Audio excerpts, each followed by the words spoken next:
my fingers to the bone. I never get to go home. This is my ever wanted life, manifest destiny. I work my fingers to the bone. I never get to go home. This is my ever wanted life, manifest destiny. Damn, I destroyed myself, but you contributed. I destroyed myself, but you helped. I destroyed myself, but you contributed. Hello, everybody. Welcome to the Local Earshot Podcast. I'm your host, Mr. Brad Biggs. This podcast is brought to you by yours truly, 13-Step Tone Solutions and Morebands Media. Morebands Media is my co-host, Johnathan Grissom. Jonathan, how you doing today, buddy? I'm good, man. Today we got Jerry Lowlife on the episode. Jerry Lowlife is a tech, touring, stage manager, road manager, and also recently host of Jerry Lowlife Interviews, and he does that online. It's across all different. It's on Facebook, YouTube, Discord, you name it. And so we're going to get into that here in just a little bit. I want to thank everybody for listening. If you guys feel like helping us out, help us with any cost associated with the show or whatever, help us out. Go over to localearshot.com/donate and help us out. If you're out there, you're a business owner and you're into the live music scene, the live music stuff, whatever that encompasses, it's a lot of things at this point. Give us a shout out, man. Maybe we can get together on and figure something out, work together on this show. So anyways, on with the goddamn show. Jerry Lowlife, how are you, sir? I am doing absolutely super fantastic. Absolutely now. Awesome. Everything's man. super fantastic. Thank you for bearing with us through the technical difficulties. I mean, that is, and while we were setting up, that's something we can go right into because it's something I'd like to learn more about. And something you definitely have more experience with is doing the video gig with this whole podcasting, live streaming, whatever it is. And Discord, TikTok was the new thing, but Discord is one that's always been in our consciousness, and it's something we're kind of looking at now going into 2023. And have you had, when you size the two up for what you do, what have you had better luck with, and kind of like what's been your kind of the path you've taken? So to kind of start from like a beginning perspective, you know, when I retired in 2017 in the music industry, I really never touched any of this kind of stuff, but I always wanted to have my show. So, one thing I started investigating was I just started getting on and looking for different things that was good for broadcasting. You know, and one of the things I stuck with for a long time was Streamlabs OBS. I did try OBS as well, but Streamlabs OBS is really good because it helps a beginner kind of like utilize a lot of things, and it makes it streamlined. It's a little bit easier to use. And then Discord, I was introduced to mainly because I have a lot of friends that are gamers, things like that. And a lot of gamers use Discord, but also there's a lot of talk shows that use it as well. So just in getting used to those type of things, I found it to be very easy, and it's very user friendly. Like there's people like I was talking about before this got started. I have a lot of people that I interviewed that weren't very familiar even with Discord, and within 20 seconds of me getting them on there, they were already on there showing their videos, and they can actually use like their phones or anything, and it's super easy, super friendly. So yeah, I mean, that's pretty much in a nutshell the quick answer.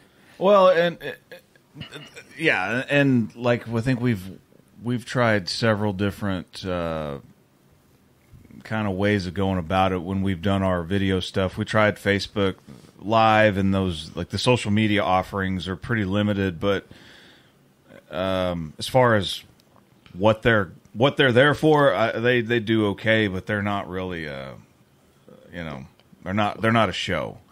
And it's something we've been kicking around for a long time. It's like, all right, video, that's great. And it's like everybody, I mean, when it comes to podcasting, everybody looks to the big ones, Joe Rogan, and obviously that. And Lord knows how expensive of a production, but it's like I think we can get in the ballpark and do it pretty well. And then the next question is, how do you get it to the people? And then that's when those other hosting sites and these different ways of doing it come into play. And Discord, I thought, was strictly video games. I had no idea that people were doing like entire shows on there. It's almost its own thing. Oh, no. So like I found that there's actual communities on there, even people from, let's say people in schools, teachers used them during COVID to teach other, students and things like that. There's even people that's used it for just communication, friends online that try to communicate with one another that may live in other countries. I know a lot of people in the music industry that use it, there's a lot of useful things in it, and it's a very powerful platform. And like I said before, we started doing the broadcast. There's a lot of things that you can put in there as well, like for people to check out, even when you build your own community on there, for people to come in and talk to one another. Maybe you can set it up to where there's a community where people could come in and find out concerts that are happening local for musicians. You could probably even start your own little news of current events that are going on, and people can chime in and talk about it on that Discord. It's limitless. There's so much things you can do with it, and I've learned that over time where I've done that myself, and I've included that on my own Discord. So it's pretty cool. It's very powerful, and it's awesome. And yes, a lot of video game players do use it because of being that powerful. So, yep.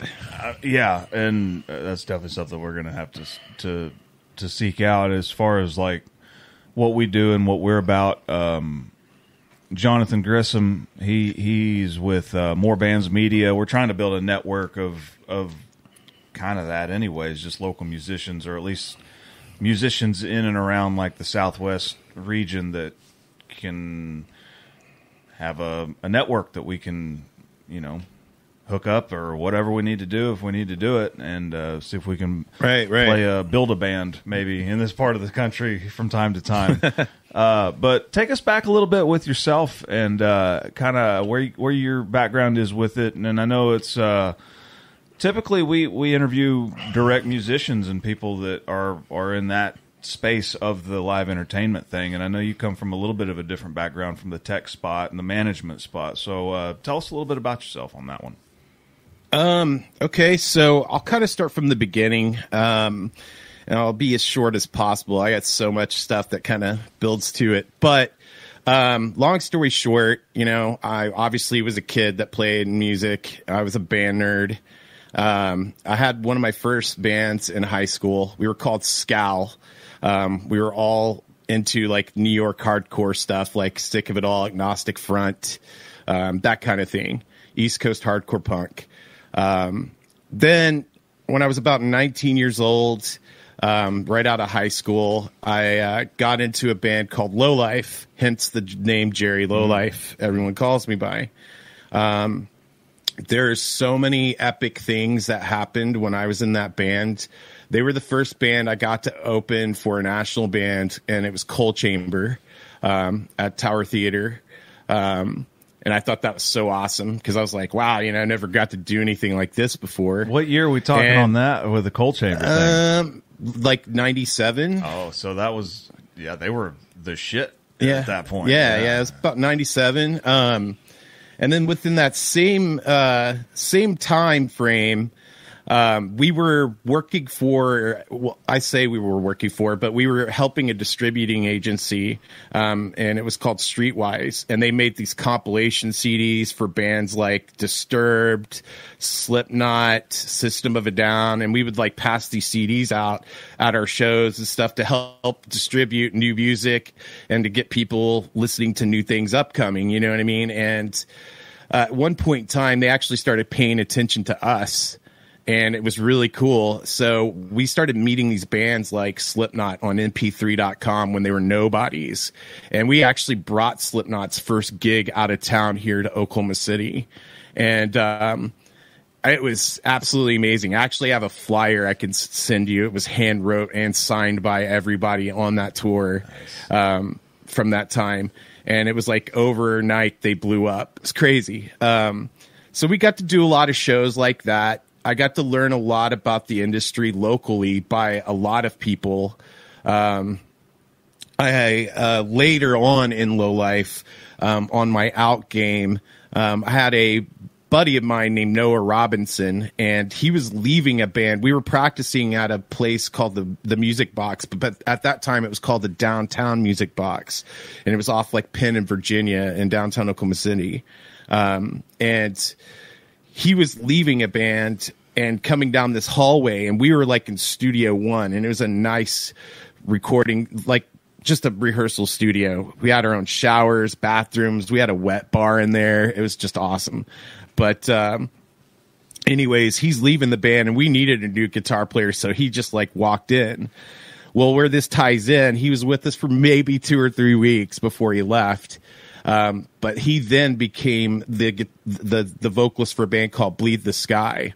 And at that time, Lowlife broke up, and he was really he felt bad for me because we had a lot of opportunities that got passed for us in Lowlife, and he was like, "Hey, do you want to come out as a tech, like a roadie?" And I did, and that's how I met Austin Diamond, which is currently the drummer for Chimaira, played with Devil Driver, all those kind of things. It just kind of snowballed, you know. There was just this thing; it just kept happening. Like, the next thing I know, Austin's playing with Chimaira because he had a side project with Rob Arnold called The Elite. And Austin literally put his career on the line for me and said, "Hey, you know, I have a drum tech I want, and that's one of the stipulations before I join Chimaira." And I'm like, wow, you know. So the next day I know, I'm stage managing and drum teching for Chimaira. And then later on, you know, Matt DeVries, the guitar player for Fear Factory, or the guitar player for Chimaira, goes and plays bass for Fear Factory.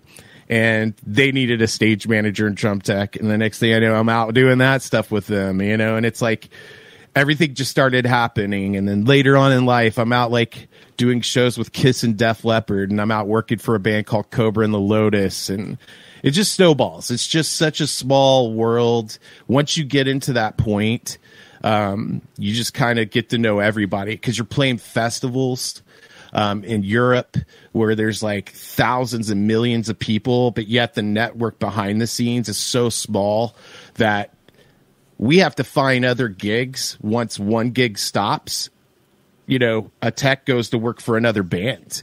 So bands tour a lot, but technicians tour all the time because they have to constantly have jobs. I was actually going to ask you about that. Like, that is one thing as a musician, I have changed my perspective on as I've gotten older, and marriage, kids, mortgages, and all that, it piles up. And the idea of being a road dog is not something I don't think I could go out and do these days. And when you hear about how long some of these tours haul on for, like, man, and I'm with you. Like the stars on the stage, they usually do it at an 8-week rotation, I think is what it's pretty standard right now. But most of the guys behind the scenes, they run it like long haul truckers. Like, it just doesn't end. And it's like, when did it hit you that you were cut out for that, or on vice versa, maybe not so much, and realized, oh shit. Well, I didn't have a whole lot going on in my life. I totally dedicated my life to music. And what I mean by that is, you know, I did have a girlfriend in the beginning and that kind of stuff. But, you know, when I was gone a lot, I never had kids. I never got married. I didn't have much to tie me down other than my immediate family, you know, and it was an opportunity. I wanted to see the world. I wanted to have that experience, you know, and once you start doing it and you start getting to a point where you're seeing so many things, you're doing so many things. Yeah, you're working all the time, but you're getting to see it, smell it, do it, eat it, feel it, all the above on your own without anyone else telling you how it is. And that in itself is worth more than any amount of money that can be paid for you. The experience to make new friends and be able to see other cultures in this world and how amazing and beautiful it is there's no words to explain it. And I think that was the driving point for me to keep going. I mean, I would tell you the worst thing about touring was traveling. Traveling sucked. I hated being on planes. I mean, I think the longest plane flight I ever was on was probably a tour I did with Fear Factory. It was a world tour. It was the anniversary of the Demanufacture tour. And I did a flight at one point from Cape Town, South Africa, all the way to Dubai. And it had an hour layover. And when we flew from Dubai over the North Pole into Los Angeles, and I think total hours was 37 hours with like 2 hours in an airport. I've been on those flights. So I was in I was in a cylinder for 35 hours. You know what I mean? In the air. It's just crazy. But, you know, there's a lot to be said about that, man. Life experiences. One thing I wished I wouldn't have been doing at that time was smoking cigarettes, because that was very irritable when you couldn't smoke a cigarette for that long. I mean, people left me alone. I'd get off the plane and like where everyone's getting their luggage and they're like, Jerry, there's like new people maybe on the crew. They're like, Jerry, you're not getting your luggage. And people would be like, dude, don't mess with Jerry right now. He'll rip your head off. Let him go outside and smoke a cigarette, dude. Just let him do it. And it was bad, man. I'd just be like, don't talk to me, you know, like, but, yeah, I mean, that was the driving force behind it all. And of course you had your own, some people were more fortunate than the others, depending on the band you worked for. This never really happened to me, but I knew friends that worked for bigger bands that actually got put on retainer. So, you know, while they were on downtime, and wasn't touring, they would actually get paid for their downtime, not to go work for anyone else.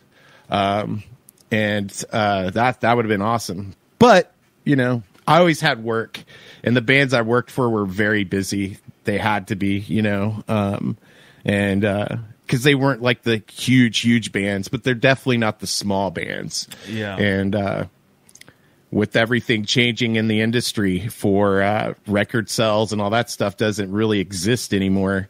Bands are forced to tour because then they only make money on their ticket sales and merch big time. So well, and it seems like even if, and this is an area I don't know a lot about when it comes to the big labels, but I know quite a bit about, at least at the smaller and mid range, is like you said, when things really started changing, the contract structures have changed too, and it's like, man, some of these deals they want a piece of everything. Like, I get it if you want to pay me a bunch of money to go in and cut an album and you want to reap the benefits of that. But if I go out on the road and play that album and sell my T-shirts and merch and whatever, that's my money. Like, that's not your money. That's my money. But it ain't that way.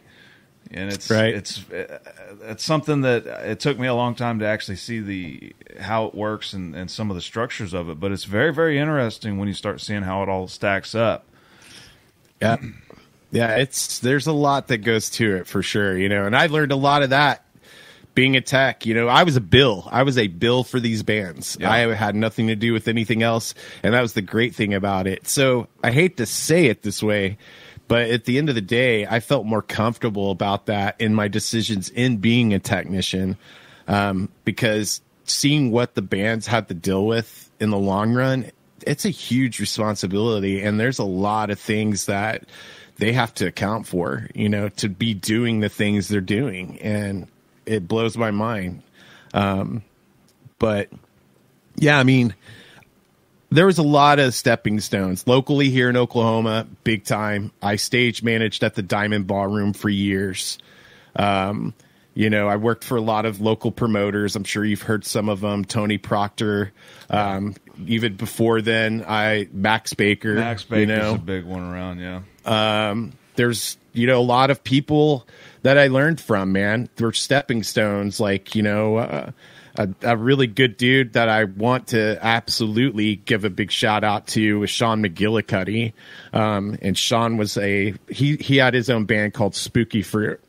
They're still kind of around too, but Sean was a stage manager at the Diamond a lot. And, he also did the Zoo Amphitheater and stuff like that. And I learned a lot from him, man, you know, and, big stepping stones here in Oklahoma City.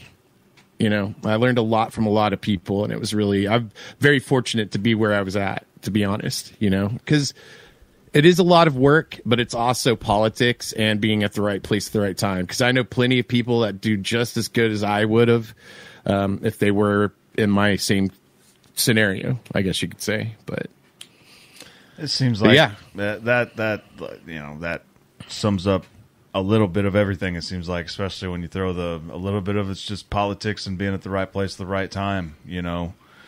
Yeah. What is some things, especially on the fallout, or not the fallout, but the backside of COVID, we'll say, with things really booming and open back up?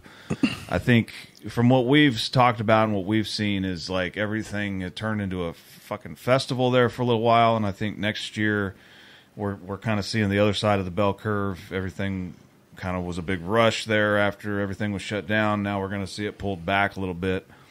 And like, where do you see it going from a business point of view? What do you see, and from a fan point of view, what do you hope to see?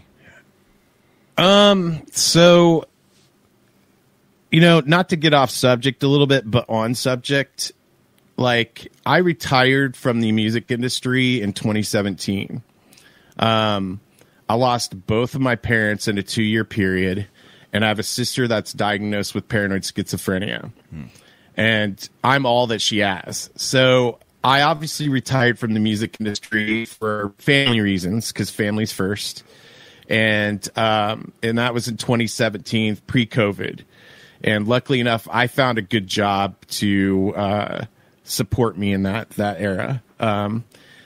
And I started doing my podcasting mainly because I loved the music industry, and I kind of wanted to give back. And I had a lot of people calling me, messaging me, hey man, what's going on with these guys? What's going on with these dudes? What are these people doing since everything's shut down? And I decided, man, maybe I should start doing a show. And that's why I started doing my show, because I mean, what are these guys doing? They take up new hobbies. Are they going fishing? Or are they doing, you know, and all this stuff. Anyways, you fast forward a couple years, just like you said, everything's kind of opening up. People are going out. They're going to shows. They're doing these kind of things now. I feel that, you know, I think it's going to keep going strong, to be honest. Yeah, there's going to be a point where, you know, it's a chance in certain aspects. I think at the end of the day, a lot of us can't make the big decisions of what is actually going to be what's available to people and what's not. Unfortunately, you know, everybody, governments have their own ways of pulling and pushing what they need to be doing at that time. And obviously we have to obey the law. So what I'm hoping, though, moving forward, that COVID's going to be is a part of life now, just like the flu, just like anything is now. And I think anything that's ever newly introduced to the world and that we don't know about, we're obviously going to be afraid of at first. And I think moving forward, it's just going to be a part of life. I think we're just going to have to deal with it, and hopefully everybody stays strong and still goes to shows, and that shows keep happening, you know. And I don't think that's going to be a deterrent for a lot of musicians now, because they have to make a living, you know, and people are wanting to live their lives. So I think that's what I'm hoping moves forward for the future. Yeah, I agree, and I was kind of disappointed that everything turned into a festival for at least as much as it did, because if it would have happened when I was in my early 20s, I would have loved it. But everything became a festival in my late 30s. I'm like, I don't know if I want to do 3 days of these things constantly. Right. But now on the flip side, now things are kind of going back to becoming not full on festivals, but definitely all day events. And like, I can handle that. And I think a lot of them that are lining up are getting pretty good. And it's like, I'm really, I'm sorry. I have to interrupt for a second. My dog is whining at the door and it threw me way the fuck off. I'm like, what is that? It's my I kind of dog. heard it. But that's okay. Oh my gosh. What the hell is up with my damn dogs? Oh my gosh. I swear to God. I'm sorry about this, man. No, you're fine. You're fine. This is great. It's real life, man. Live entertainment right here, everybody.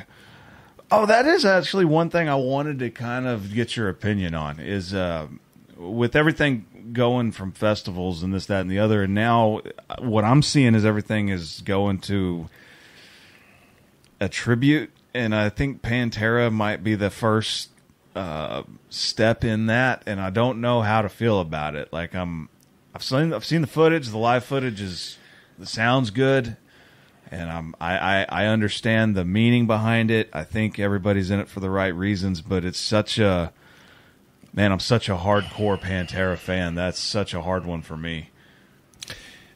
I have mixed feelings about it. There's some things where I'm like, it's cool, and then there's some times where I'm just like, man, as long as it's called a tribute. Because it's, in my eyes, it's not Pantera. That would be like, and hopefully I'm not getting too graphic when I say this, but even Vinnie Paul said this in an interview, and because he got approached by it all the time. Everybody was always asking Vinnie, when is it going to happen? And Vinnie once sat there and said, so let's put it this way, and then it bless his heart. He was even talking about his own brother, and I mean, I couldn't even imagine him even saying this to someone, but he did. And someone was like, "So, why wouldn't Pantera get back together? Why is it not going on?" And he's like, "Here, listen here, man. People are always gonna like think about themselves. They're not gonna think about other people." And he's like, here's a good instance. What if someone came up to Eddie Van Halen and shot him in the head 5 times? And then someone said, hey, let's go get Zakk Wylde in here to take Eddie's place, and we'll just call it Van Halen. Yeah. It's the same thing. You know what I mean? And so there's the whole story, where, Phil was talking about how he said something, wish Dime would freaking someone take him out or hurt him or something. And then not even a week or two later, that happens to Dime at the Alarosa Villa, and how could you not take it to heart? You know what I mean? Like Vinny, that was his brother. Vinny was on stage. Vinny literally watched his brother die, and I got to know Vinny a little bit. And, I don't know if you guys ever went down to Dallas and went to the clubhouse, the strip club they owned or anything like that. But Vinny was there a lot, and he always had this bodyguard with him. His name was Cowboy. He was like a big dude that had this cowboy hat on. And, if Vinny went to the bathroom, he went to the bathroom. Wherever Vinny went, he went, because Vinny had PTSD. I mean, like, who wouldn't if you were at a show? Yeah. You know what I mean? So if you could only imagine living with that, and obviously he got past that, bless his heart, Vinny, rest in peace. That's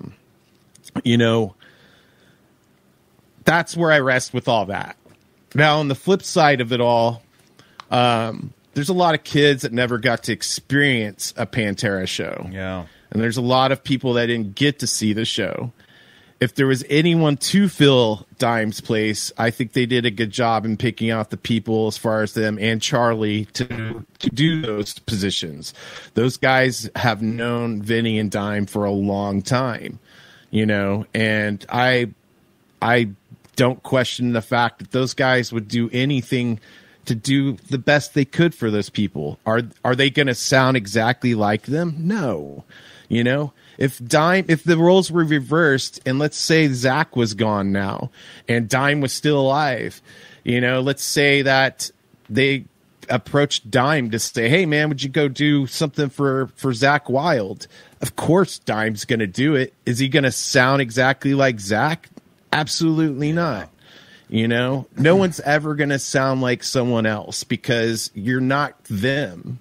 And that's just the bottom line. Well, you know what I mean? Then you take somebody when you scale up the level of talent and precision needed to be a guitar player at that caliber level, at that level, you know, now your level of uniqueness is you have even bigger gaps. So, right. You know, when they first were toying the idea around of a Pantera thing, I heard one of the original ideas was that it was going to be Phil and Rex, and they were going to tour each city with the best drummer guitar players in that state, that they were going to do this thing, I guess, I don't know, contest of sorts, I guess, but it never came to fruition. I'm like, you know, when it comes to the spirit of doing that, you know, what do you do? I'm with you though. I have a hard time calling it Pantera. I think I would like it to be called like a vulgar display of Pantera, or a tribute, maybe type name, but yeah, I'm mixed on that. I have mixed feelings about that. Same. Yeah. Like it's like one part of me is like, it's awesome they're doing it because people that haven't got to see him have an opportunity to see what is now the closest version you're ever going to get, you know. But on the same hand, you have all these people saying, oh, it's a cash grab and it's blah, blah, blah, and all this stuff. And it's like, you know, I get that too, but obviously, you know, the one thing that really bugs me a lot is the fact Vinny didn't do it for a long time, and he never did do it. And there was a reason why he didn't do it. And if Vinny never did it, there's a reason. You know what I mean? Like, whether it be that was their own personal reasons, there's the obvious reasons it never happened. But, you know, at the end of the day, it never did. And there was a reason why it didn't. And I think he just didn't want to kill that legacy of Pantera. You know, they wanted, and I think at the end of the day, Vinny didn't want to have that taken away from his brother. You know what I mean? And of course, there's a lot of personal feelings there, obviously. Yeah. And who wouldn't feel that way if they saw their own brother or sister or family member die in front of them like that? Yeah, it's one of those. It's like everybody on both sides of the argument is correct. You know what I mean? Exactly. Absolutely. 100%. And Dimebag was such a unique guitar player, never mind unique in metal as a metal guitar player, but just as a guitarist himself is so unique. It's just, when you start talking tribute with something like that, it's just like, okay. Right. It's almost like with Ozzy, like people can play Randy Rhoads licks, but it's never going to be Randy Rhoads. He's had entire sections of careers with guitar players that are unique because of the guitar player. And right.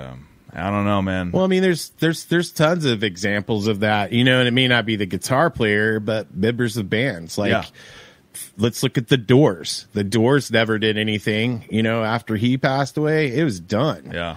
You know. Same thing with Led Zeppelin. Yeah. I mean, they did have his son come out and do some shows, but look at what happened. It was tribute. Yeah, it was a tribute. And they called it a tribute, as should be, maybe. Yeah, absolutely. You know, and that's what I'm saying is like, you know, it's not any different scenario. You know what I mean? There's not all the... A reunion show is when there's all the original members are in a band doing a show. Yes. And I'm clarifying this for the audience. A reunion means all the original guys got together and they're playing a show. That's what a reunion is. a tribute is people such as, non-original members going in with maybe some original members or an original member, one, and doing a show. So I just want to clarify those things. Some people get that stuff confused. Well, and there's always people that split the hairs because there's bands that transcend that, and there's not many, but like the AC/DCs, you have a member that dies and they become even bigger in their second act, which is super rare. Right. Super exceedingly rare, but it does happen, and those are the guys. They're the outliers. It does. I actually, when I was in Perth, Australia, I got to go see what's his name's gravesite. Bon Scott? The original vocalist Bon Scott's gravesite. Yeah, nice. We went and visited it. I was out actually with Fear Factory, and I was with Dino Cazares, and we were like walking up to check it out, and his gravestone's there, and I'm gonna assume it's it was a cemetery for cremated cemetery, so they're small areas, and Dino was like, man, I wished I had a pick to like put here because there was stuff laying there, and I was like, well, matter of fact, I just happened to pick one up last night off the floor, and I gave it to him out of my pocket, and he was like, so awesome. Nice. He put it there. But yeah, they have a statue out there that's off, it's like by the beach out there. I don't know specifically where, but it's in Perth.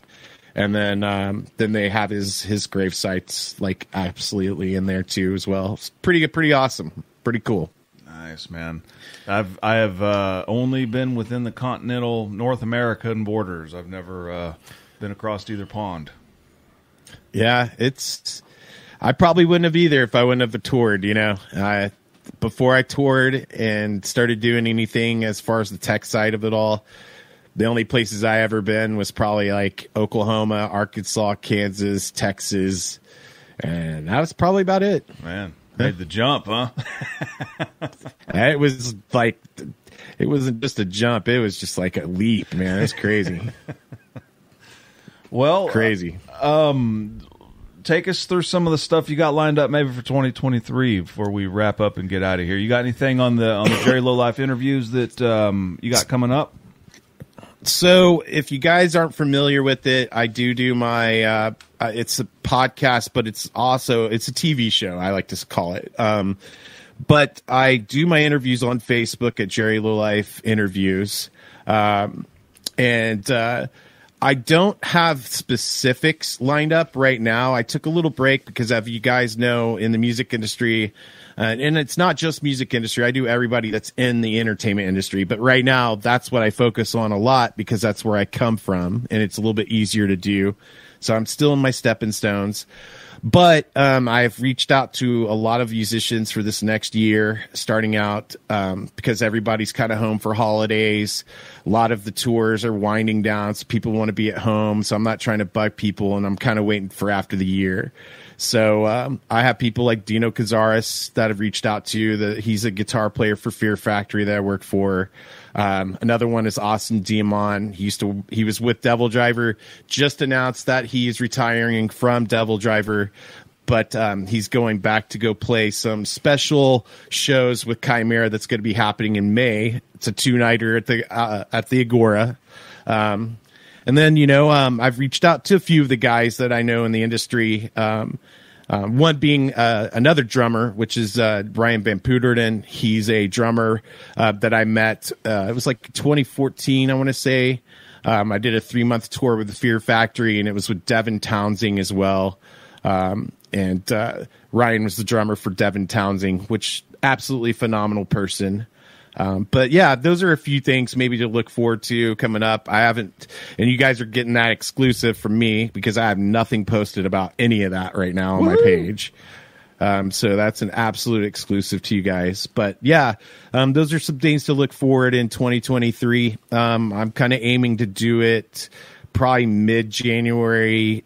It's probably going to be more or less probably in the starting of February or so when I start getting that kicked off. So yeah. Well, cool, man. Check check it out on Facebook, and then I have my edited videos on Jerry Lowlife interviews on YouTube as well. So cool. That's what I was just going to ask. What's the easiest place to get it at? Is it on YouTube or probably the most common? So for Facebook, they obviously are live. That's the thing that's different from my TV show than a lot of people's is I do my interviews live so people can interact and ask questions to any of the artists or people that I'm talking with. So if you guys want to see the live show, you can come check me out on Facebook. If you guys missed the show and you just want to see the show for what it is, I will have an edited version usually that next week.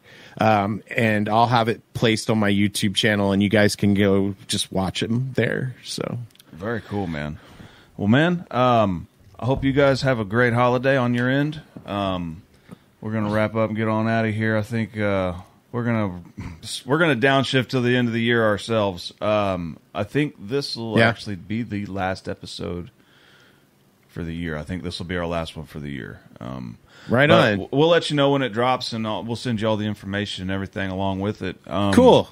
Is there anything in closing, any shout-outs or anything you want to put out there before we get going?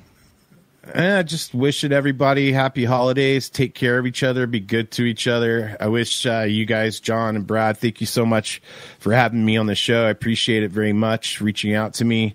And happy holidays to yours and your families as well. So thank you so much. Thank you, man. Thanks for coming on, and again, happy holidays and happy New Year. And we'll catch up with you next year, see what's going on with everybody individually. Maybe we're all collective millionaires by the time this is all said and done, right?